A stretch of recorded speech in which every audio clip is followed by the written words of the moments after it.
ധന്യ, ഒരു FIR ആണ് നിലവിൽ രജിസ്റ്റർ ചെയ്തിട്ടുള്ളത്. അത് 2 കൊലപാതകങ്ങളുടെ കാര്യവുമായി ബന്ധപ്പെട്ടാണ് FIR രജിസ്റ്റർ ചെയ്തിരിക്കുന്നത്. ഈ അഫാൻ എന്ന് പറയുന്ന ഈ കൊലപാതകിയായ യുവാവിന്റെ ജ്യേഷ്ഠൻ, വാപ്പായുടെ ജ്യേഷ്ഠന്റെ ഭാര്യയെയും കൊലപ്പെടുത്തിയ കേസിലാണ് വെഞ്ഞാറമൂട് പോലീസ് FIR രജിസ്റ്റർ ചെയ്തിരിക്കുന്നത്. അത് FIRൽ പോലീസ് പറയുന്നത് ഈ പ്രതിക്ക് ബന്ധുക്കളായ ഈ വാപ്പായുടെ സഹോദരനായ അബ്ദുൽ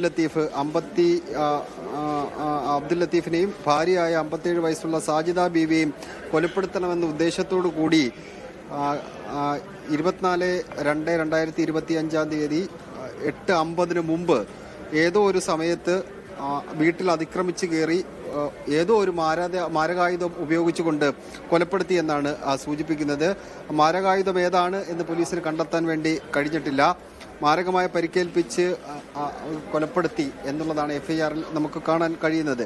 ഇനി 3 FIR കൂടി രജിസ്റ്റർ ചെയ്യേണ്ടിയിരിക്കുന്നു. അത് ഏത് സ്റ്റേഷന്റെ പരിധിയിലാണ് എന്ന് ചോദിച്ചാൽ വെഞ്ഞാറമൂടിന് സമീപത്തുള്ള സ്റ്റേഷന്റെ പരിധിയിലാണ്. 2 സ്റ്റേഷൻ പരിധിയിലായതുകൊണ്ടായിരിക്കാം ഒരു പക്ഷേ ആദ്യം ഒരു FIR രജിസ്റ്റർ ചെയ്യുന്നത്. ഒരു FIRന്റെ പരിധിയിൽ നിൽക്കുന്നതല്ല. കാരണം പാങ്ങോട് എന്ന് പറയുന്നത് ഈ പ്രതിയുടെ വാപ്പായുടെ ഉമ്മ താമസിക്കുന്നത് പാങ്ങോട് എന്ന് പറയുന്ന പ്രദേശത്താണ്. അവിടെ വേറൊരു FIR ആണ് രജിസ്റ്റർ ചെയ്യേണ്ടത്. അത് വേറൊരു പോലീസ് സ്റ്റേഷന്റെ പരിധിയിൽ വരുന്ന സ്ഥലമാണ്. അതുകൊണ്ട് അങ്ങനെ ഒരു FIR അങ്ങനെ ഒരു FIR വരും. അതിന് പിന്നാലെ തന്നെ ഈ 2 പേരെ, അനിയനെയും അതുപോലെ തന്നെ പെൺസുഹൃത്തിനെയും കൊലപ്പെടുത്തിയ കേസിൽ ഒരു FIR രജിസ്റ്റർ ചെയ്യുന്നുണ്ട്. അതുപോലെ തന്നെ ഉമ്മയെ പരിക്കേൽപ്പിച്ച കേസിൽ ഒരു FIR കൂടി വരേണ്ടതുണ്ട്. വരും സമയങ്ങളിൽ അടുത്ത FIR കൂടി എന്തായാലും പുറത്തു വരും. ഇപ്പോൾ ഒരു FIR ആണ് രജിസ്റ്റർ ചെയ്തിട്ടുള്ളത്. ആ FIRലാണ് ഒരു മാരകായുധം ഉപയോഗിച്ച് കൊലപ്പെടുത്തണമെന്ന ഉദ്ദേശത്തോടു കൂടി ആ വീട്ടിൽ കയറി അതിക്രമം നടത്തി. ഒരു മാരകായുധം ഉപയോഗിച്ചാണ് കൊലപ്പെടുത്തിയതെന്ന് സൂചിപ്പിക്കുന്നുണ്ട്. മാരകായുധം പോലീസിന് കണ്ടെത്തേണ്ടിയിരിക്കുന്നു. അത് കണ്ടെത്തണം എന്നുണ്ടെങ്കിൽ പ്രതിയെ കൂടുതൽ ചോദ്യം ചെയ്യേണ്ടി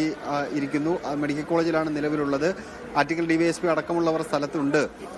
പ്രതിയെ പ്രാഥമികമായി ചോദ്യം ചെയ്തിട്ടുണ്ട്. കൂടുതൽ വിശദാംശങ്ങൾ പ്രതിയിൽ നിന്ന് എടുത്താൽ മാത്രമേ ആയുധം എവിടെ നിന്ന് കിട്ടി, ഏത് ആയുധമാണ് ഉപയോഗിച്ചത്, അവിടെയെങ്കിലും ഒളിപ്പിച്ചിട്ടുണ്ടോ തുടങ്ങിയ വിശദാംശങ്ങൾ പോലീസിന് കണ്ടെത്താൻ കഴിയുകയുള്ളൂ. വരും സമയങ്ങളിൽ എന്തായാലും രാത്രി വൈകിയായാലും FIR രജിസ്റ്റർ ചെയ്യുകയും അതുമായി ബന്ധപ്പെട്ട പ്രാഥമിക പരിശോധനകളിലേക്ക് പോലീസ് കടക്കുകയും ചെയ്യും.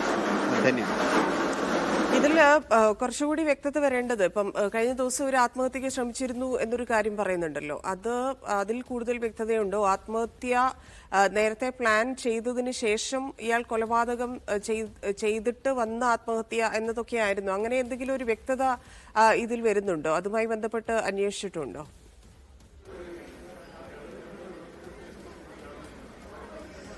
ധന്യ, ഇതിനകത്ത് പോലീസിന് പോലീസ് ഇക്കാര്യത്തിൽ ഒരു വ്യക്തതയും നമുക്ക് വ്യക്തതയോടുകൂടി പറയുന്നില്ല എന്നുള്ളതാണ് ഏറ്റവും പ്രധാനപ്പെട്ട കാര്യം. കാരണം പ്രതിയെ പൂർണ്ണതോതിൽ ചോദ്യം ചെയ്താൽ മാത്രമേ, അതിൽ നിന്ന് പൂർണ്ണമായ വിശദാംശങ്ങൾ എടുത്താൽ മാത്രമേ എന്തുകൊണ്ടാണ് ഈ കൊലപാതകത്തിന് കാരണം ആയത്, എന്തുകൊണ്ടാണ് ഇങ്ങനെ മണിക്കൂറുകൾ നീണ്ട കൊലപാതകം, മണിക്കൂറുകൾ നീണ്ട് യാത്ര ചെയ്ത് ഓരോ വീടുകൾ കയറി കൊലപാതകം നടത്തി എന്ന കാര്യത്തിൽ ഒരു വ്യക്തത ഉണ്ടാവുകയുള്ളൂ. സാമ്പത്തിക പ്രതിസന്ധി എന്ന് പറയുന്നുണ്ട്, പോലീസിനോട് പറയുന്നുണ്ട്. പക്ഷേ സാമ്പത്തിക പ്രതിസന്ധി ഉണ്ടെന്നുണ്ടെങ്കിൽ എന്തിനാണ് വാപ്പായുടെ ഉമ്മായെയും വാപ്പായുടെ ജ്യേഷ്ഠന്റെ ഭാര്യയെല്ലാം കൊലപ്പെടുത്തുന്നത് എന്നുള്ള സംശയം പോലീസിന് നിലനിൽക്കുന്നുണ്ട്. ഇനി കല്യാണത്തിന് സമ്മതിക്കാത്തത് കൊണ്ടാണോ അങ്ങനെ ഒരു കൊലപാതകം?